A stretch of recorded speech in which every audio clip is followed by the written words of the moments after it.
একটাই পরিচয়, আমরা সাম্যর বন্ধু, ছোট ভাই, বড় ভাই, শিক্ষক, আমরা সবাই সাম্যর সাথে কোনো না কোনো ভাবে আমাদের জীবদ্দশায় আমরা কানেক্টেড ছিলাম।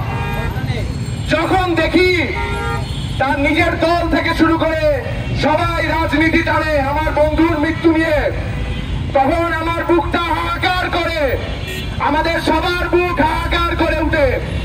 আমাদের তো রাজপথে নামার কথা না, আমাদের তো বিচার চাওয়ার কথা না, আমার বন্ধুর তো মরার কথা না। এই দায় এই রাষ্ট্রের নিতে হবে, এই দায় প্রশাসনের নিতে হবে। শাহবাগ থানা জানে কারা জড়িত, শাহবাগ থানা জানে কারা এই চক্র চালায় উদ্যানে, অথচ দেখি নিউজে তারা পুরস্কৃত করছে 3 জনকে আটক করে। লজ্জা হওয়া উচিত এই প্রশাসনের। আমরা কেউ তো ঘুমাতে পারি না, স্বরাষ্ট্র উপদেষ্টা তিনি কিভাবে ঘুমায়? লজ্জা হওয়া উচিত, প্রশাসনের লজ্জা হওয়া উচিত।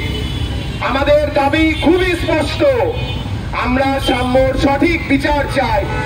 তারা 3 জনকে গ্রেফতার করেছে, অথচ ওই দিন রাতে সিসিটিভি ফুটেজ দেখলে, মন্দিরের সিসিটিভি ফুটেজ দেখলে, বাংলা একাডেমির সিসিটিভি ফুটেজ দেখলে, সমরিতা হাসপাতালে খুনিরা গিয়েছিল, সমরিতার সিসিটিভি ফুটেজ দেখলে আপনারা জানতে পারবেন আসল খুনি কারা।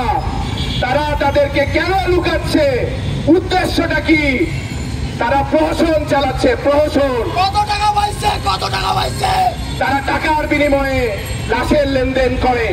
আমার বন্ধুকে নিয়ে রাজনীতি হয়, অথচ তার বিচার হয় না।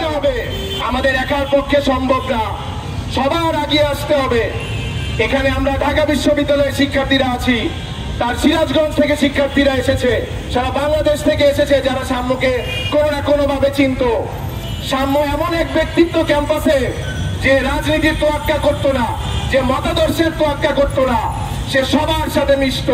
সে একজন রিক্সা চালককে যেভাবে সম্বোধন করতো, সে তার বন্ধুকে, সে তার শিক্ষক। আমরা কঠোরতর আন্দোলনে যাব, এটা ওয়াদা করে গেলাম আপনাদের সবার সামনে। আমরা 48 ঘন্টার আলটিমেটাম বেঁধে দিচ্ছি এই প্রশাসনকে।